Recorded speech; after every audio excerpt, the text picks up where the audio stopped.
Ganga versus मंगा। सबहू part 3।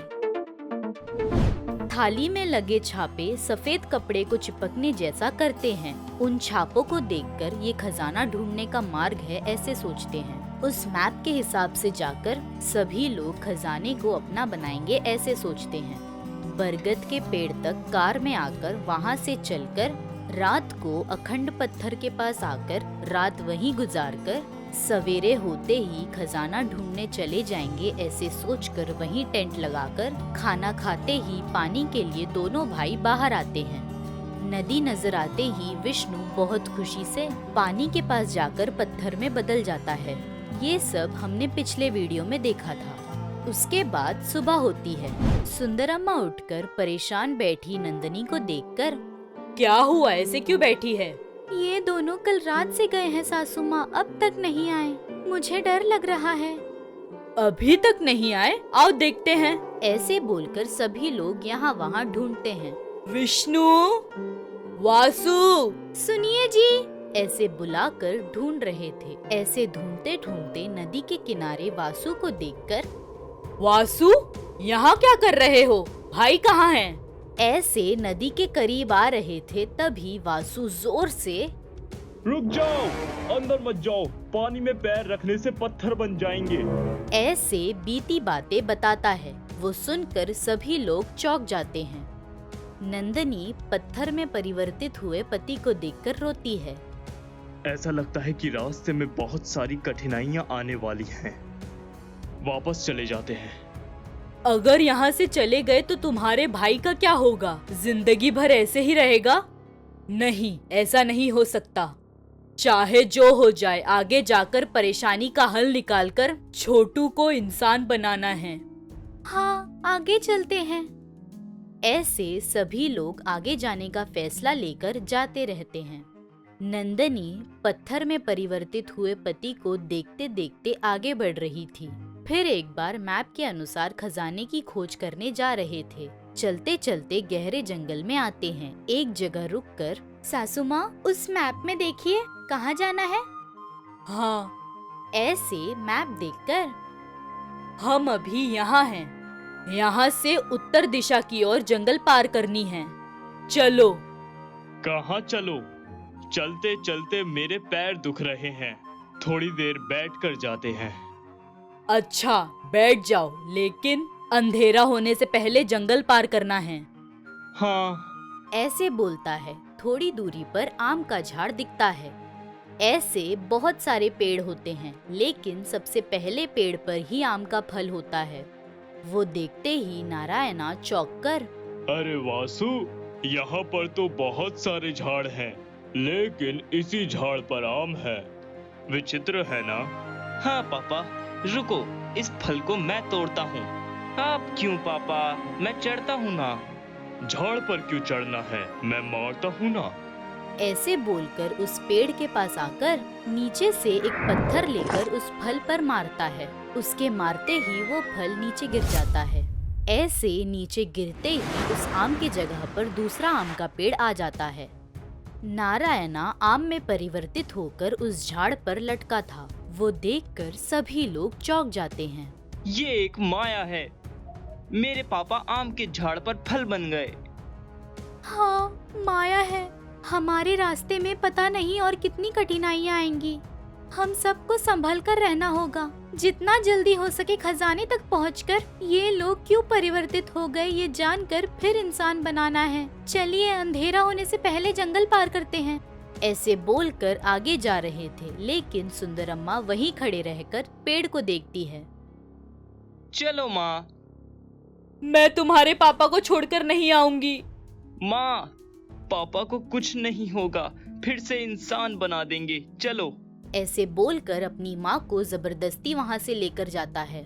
Vasu आगे चल रहा था। उसके पीछे वंदना, सुंदरम्मा और फिर नंदनी चल रही थी। एक के पीछे एक सावधानी से चलकर बहुत समय बाद जंगल पार करते हैं। जंगल पार करते ही एक रेगिस्तान नजर आता है।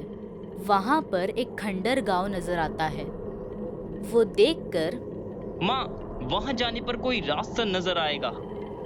हाँ हो सकता है, लेकिन पैर में दर्द हो रहा है। कुछ देर यहीं बैठते हैं। नहीं माँ, थोड़ी ही दूरी पर है। अभी जाएंगे तो रात को वहाँ ठहर सकते हैं। अच्छा चलो। ऐसे चल रही थी। आगे वासु चल रहा था, उसके पीछे सभी लोग आ रहे थे। वासु 2 कदम बढ़ाते ही उनके सामने सारी मिट्टी जमीन में डसकर बड़ा सा खड्डा बन जाता है। वासु पैर फिसलकर उस गड्ढे में गिर जाता है। वो देखकर सभी लोग डर जाते हैं। डर के मारे पीछे होकर वासु वासु चिल्ला रहे थे। उनके पीछे होते ही सारी मिट्टी फिर से सही हो जाती है। वो देखकर सभी लोग चौंक जाते हैं। वंदना वहीं पर बैठकर, सुनिए जी, आपके बिना हम आगे कैसे जाएंगे? खजाने की खोज में सभी लोगों को खो दिया हमने, अब क्या करेंगे? ऐसे रो रही थी। तभी सास और सबहू आकर वंदना को हिम्मत दे रहे थे। वंदना, पद्म व्यूह में प्रवेश किए हैं। अभिमन्यु की तरह हारना नहीं है। अर्जुन की तरह सारे राज जानकर हमारे लोगों को बचाना है। मुझे विश्वास है हम ही जीतेंगे। कैसे सासू माँ? हमारे सामने बड़ा सा खड्डा है, इसे पार करके उस तरफ कैसे जाना है पता नहीं।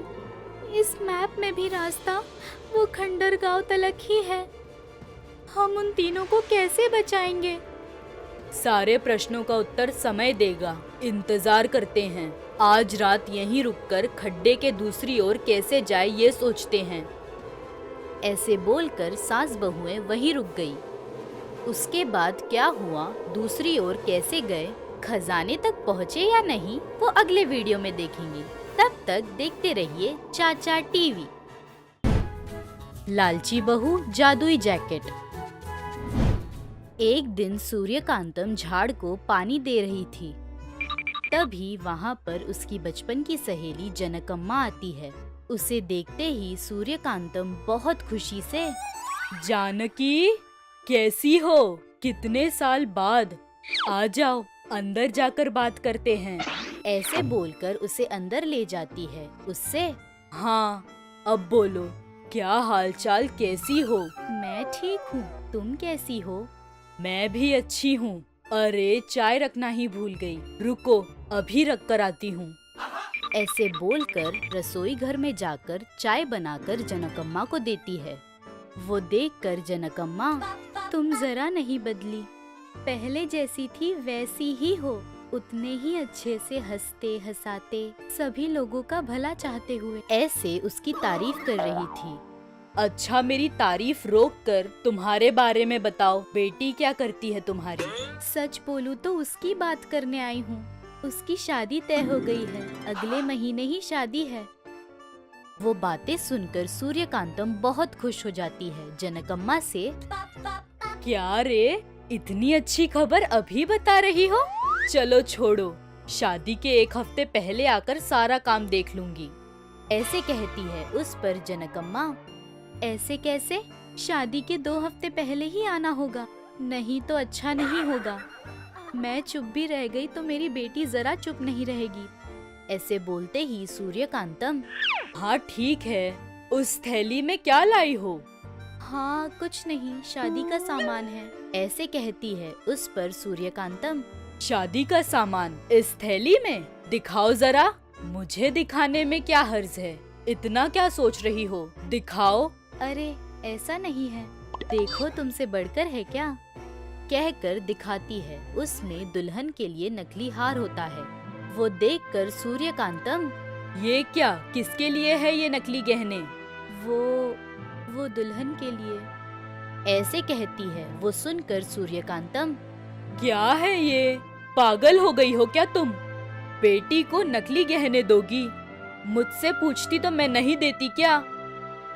ऐसा नहीं है, शादी का खर्चा ज्यादा हो गया, कोई पैसे भी नहीं दे रहा, इसलिए गहने बेचने पड़े। कोई उपाय नहीं था, इसलिए ये नकली गहने ले लिए। ऐसे कहती है। वो सुनकर सूर्यकांतम को गुस्सा आकर, किसी और के पास पैसे मांगने के लिए मुंह है, मेरे पास से पैसे लेने के लिए क्या हुआ था? क्यों, मैं नहीं दूंगी क्या? ऐसे गुस्से में बोलती है। वो सुनकर जनकम्मा सूर्यकांतम से, तुम नहीं दोगी ऐसा नहीं है, तुम्हें पूछकर परेशान करना पसंद नहीं। परेशानी कैसी इसमें? खुद की बेटी को नहीं देती क्या? तुम्हारी बेटी मेरे पास ज्यादा पली है, उसे तकलीफ होगी तो मुझे नहीं बताओगी? तुम पहले ही बहुत कुछ कर चुकी हो। हम नीचे जात वाले हैं, इसलिए लोग हमसे मिलते भी नहीं, लेकिन तुम मुझे पास बुलाकर बात करती हो, अपने हाथ से चाय बनाकर पिलाई, परेशानी में थे तो मदद की, मेरी बेटी को माँ जैसा प्यार दिया।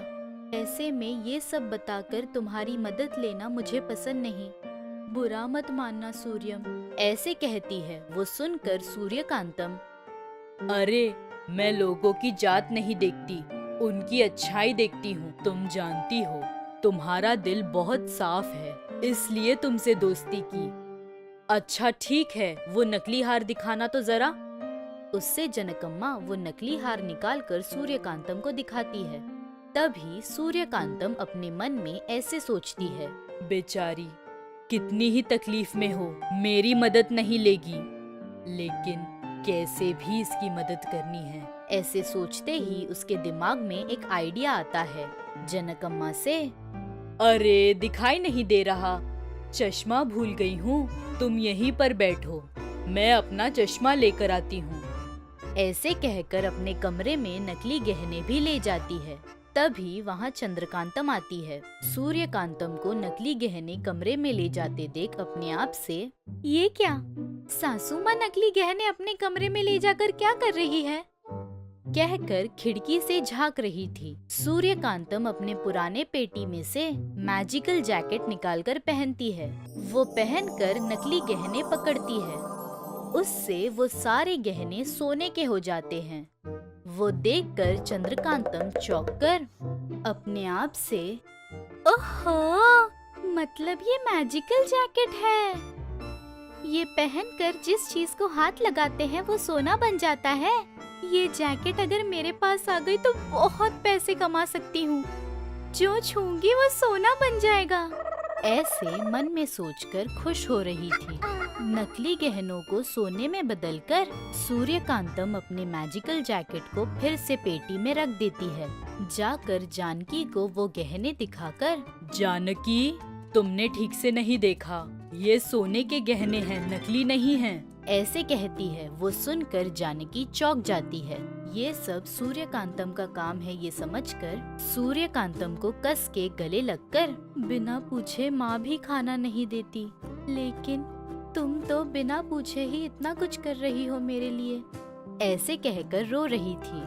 वो देखकर सूर्यकांतम, अरे चुप कर, छोटी सी बात पर इतना बड़ा क्यों बना रही हो, ऐसे बोलकर जनकम्मा को समझा रही थी। ऐसे वो लोग कुछ देर बातें करके हंसी मजाक कर रहे थे। उसके बाद जनकम्मा घर चली जाती है। सूर्यकांतम भी काम से बाहर जाती है। तभी चंद्रकांतम धीरे से सूर्यकांतम की पेटी में से जादुई जैकेट निकाल कर पहनती है। वो पहनकर अपने आप से, अब देखना इस जादुई जैकेट से एक ही दिन में कितने पैसे कमा लूंगी, किसे हाथ लगाऊं? अरे इन छोटे छोटे सामानों को हाथ लगाने से अच्छा है बड़ा सामान हाथ लगाती हूँ, बहुत पैसे आएंगे, ऐसे सोच रही थी। तभी उसे एक आइडिया आता है अपने आप से, यहाँ वहाँ हाथ लगाने से अच्छा है एक ही साथ बड़े से पहाड़ को हाथ लगाऊंगी तो बहुत सारे पैसे कमा सकती हूँ। अच्छा इस जैकेट में मैं कैसी लग रही हूँ पता ही नहीं, एक बार आईने में जाकर देखती हूँ, ऐसे बोलकर अपने आप को आईने में देखती है। कितनी सुंदर लग रही हूँ, तुम्हारे सामने कोई भी हीरोइन नहीं टिक सकती चंदू, ऐसे बोलकर अपने हाथों से अपने गालों को छूती है। उससे चंद्रकांतम सोने में बदल जाती है।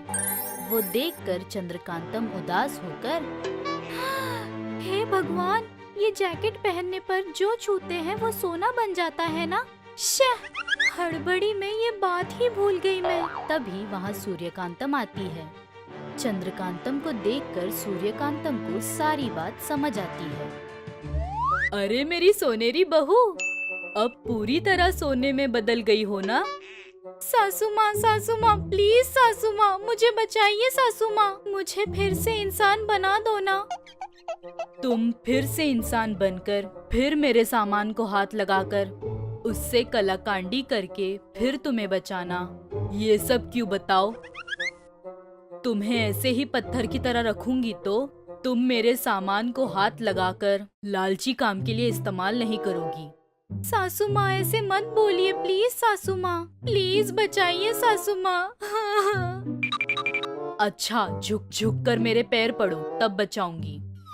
सासू माँ आपको सब पता है, मैं पत्थर में बदल गई हूँ, कैसे झुकूंगी? प्लीज सासू माँ हिल नहीं पा रही, बचाइए सासू माँ। पहले मुझे इंसान बना दीजिए, फिर आप जितनी बार कहेंगी उतनी बार आपके पैर पड़ूंगी सासू माँ। ऐसे कहती है और सूर्यकांतम चंद्रकांतम को फिर से इंसान बना देती है। फिर से इंसान बनने के बाद चंद्रकांतम सासू माँ थैंक यू सासू माँ ऐसे सूर्यकांतम के गले लगकर थैंक्स बोलती है। हमें यकीन है कि इस एपिसोड ने भी आपको खूब हंसाया होगा, तो देर किस बात की, बजाओ घंटी और करो सब्सक्राइब। आप गंगा के फैन हो या मंगा के, ये जरूर बताना। ऐसे और मजेदार वीडियोस के लिए देखते रहिए चाचा टीवी।